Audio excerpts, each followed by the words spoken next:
श्री राधे राधे। आपका स्वागत है मेरे इस YouTube चैनल डिवाइन हिंदी कहानियों में। आज मैं आपको अक्षय तृतीया के दिन ही श्री कृष्ण जी का मुंडन संस्कार हुआ था, जिसके बारे में जानकारी दूंगी। अगर आपको मेरी जानकारी पसंद आती है तो कमेंट बॉक्स में कमेंट जरूर करिएगा। प्राचीन काल में ब्रज के लोगों का मुख्य व्यवसाय गौचारण होता था, इसलिए मुख्य व्यवसाय की संबंधी कुछ वर्जनाएं भी थी। अब इन वर्जनाएं कहें या सामाजिक नियम, बालक का जन्म तब तक मुंडन नहीं हो जाता तब तक उसे जंगल में गाय चराने नहीं दिया जाता था। बालक श्री कृष्ण रोज अपने परिवार के पास पड़ोसी के सभी पुरुषों को व थोड़े बड़े लड़कों को गाय चराने जाते देख तो उनका भी मन करता था गायों को चराने का, पर मैया यशोदा उन्हें मना कर देती थी। अभी तू छोटा है, थोड़ा बड़ा हो जा, फिर जाने दूंगी। एक दिन बलराम जी गायों को चराने जाता देखकर अड़ गए कि दाऊ जाते हैं तो मैं भी गाय चराने जाऊंगा। ये क्या बात हुई, वो बड़े और मैं छोटा। मैया ने समझाया कि दाऊ का मुंडन हो चुका है, इसलिए वो जा सकते हैं। तुम्हारा मुंडन हो जाएगा तब तुम भी जाओगे। लाल को चिंता हुई कि इतनी सुंदर लटे रखूं या गाय चराने जाऊं।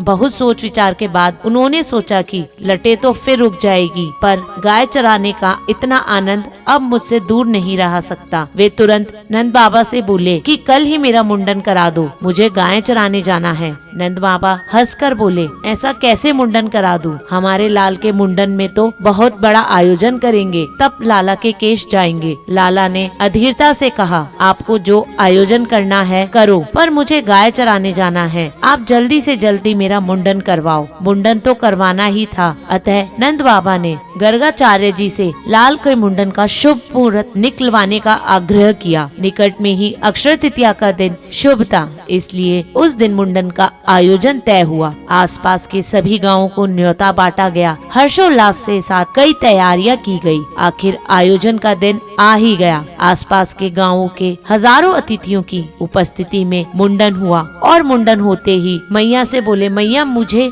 कलेवा देना, मुझे गाय चराने जाना है। मैया थोड़ी नाराज होते हुए बोली, इतने मेहमान आए हैं घर में तुम्हें देखने, और तुम हो कि इतनी गर्मी में गाय चराने जाना है। थोड़े दिन तक रुको, गर्मी कम पड़ जाए तब तुम्हें मैं दाऊ के साथ भेजूंगी। लाल भी अड़ गए, ऐसा थोड़े ना होता है, मैं तो गाय चराने के लिए ही मुंडन करवाया था, नहीं तो मैं इतनी सुंदर लटे क्यों कटवाने देता। मैं कुछ नहीं जानता, मैं तो आज ही अभी जाऊंगा गाय चराने। मैया ने नंद बाबा को बुलाकर कहा, लाल मान नहीं रहा, थोड़ी दूर तक आप इसके साथ हो आइए, इसका मन भी बहल जाएगा, क्योंकि इस गर्मी में मैं इसे दाऊ के साथ या अकेला तो भेजूंगी नहीं। नंद बाबा सबको छोड़कर निकले। लाल भी पूरी तैयारी के साथ छड़ी, बंसी, कलेवे की पोटली लेकर निकल गया। एक बछिया भी ले ली, जिससे हुर हुर घेर कर वह अपने मन की बहुत खुश हो रहे थे कि आखिर में मैं बड़ा हो गया हूँ। बचपन में सब बड़े होने के पीछे भागते हैं कि हम बड़े होंगे, और आज हम बड़े सोचते हैं कि हम बालक ही रहते कितना अच्छा होता। गर्मी भी बैसाख महीने की थी और ब्रज में तो वैसे भी गर्मी प्रचंड होती है। थोड़ी देर में ही बालक श्री कृष्ण गर्मी से बेहाल हो गए और अपनी जिद के आगे हार कर कैसे मानते। बाबा को कहते हैं कि कैसे थक गया हूँ, अब तो घर ले चलो। मैया होती तो खुद समझकर लाल को घर ले आती, पर संग में बाबा थे, वे भी चलते रहे। थोड़ी ही दूर ललिता जी और कुछ अन्य सखियां मिली। देखते ही लाल की हालत समझ गई और गर्मी से श्री कृष्ण का मुख लाल हो गया था। सिर पर बाल भी नहीं थे, इसलिए लाल पसीना पसीना हो गए थे। उन्होंने नंद बाबा से कहा कि आप इसे हमारे पास छोड़ जाओ, हम इन्हें कुछ देर बाद घर पहुंचा देंगे। नंद बाबा को रवाना कर वो लाल को निकट ही अपने कुंज में ले गई। उन्होंने बालक श्री कृष्ण को कदम की शीतल छांव में बिठाया और अपनी अन्य सखी को घर से चंदन, खरबूजे के बीज, मिश्री का पका बूरा, इलायची, मिश्री आदि लाने को कहा। सभी सामग्री लाकर उन सखियों ने प्रेम भाव से श्री कृष्ण के तन पर चंदन की गोटियां लगाई और सिर पर चंदन का लेप किया।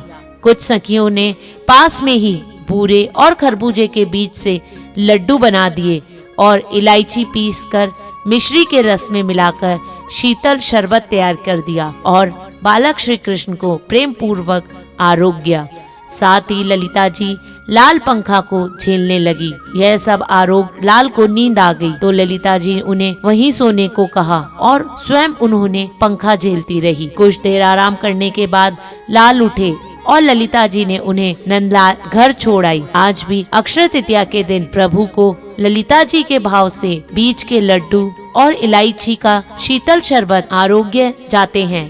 वह विशेष रूप से केसर मिश्रित चंदन की गोटियां लगाई जाती है। लाल ने गर्मी में गाय चराने का विचार त्याग दिया था। औपचारिक रूप से श्री कृष्ण ने गौचरण उसी वर्ष गोपाष्टमी के दिन से प्रारंभ किया। इस दिन से ही उन्हें गोपाल कहा जाने लगा। वर्ष में ये एक दिन ऐसा होता है जब बीज के लड्डू अकेले श्री जी के आरोग्य जाते हैं, अन्यथा अन्य दिनों में बीज के लड्डू के साथ चिरौंजी के लड्डू भी आरोग्य जाते हैं। धन्यवाद। अगर आपको मेरा ये चैनल पसंद आता है तो मेरे इस चैनल को लाइक, सब्सक्राइब तथा शेयर करना ना भूले। श्री राधे राधे।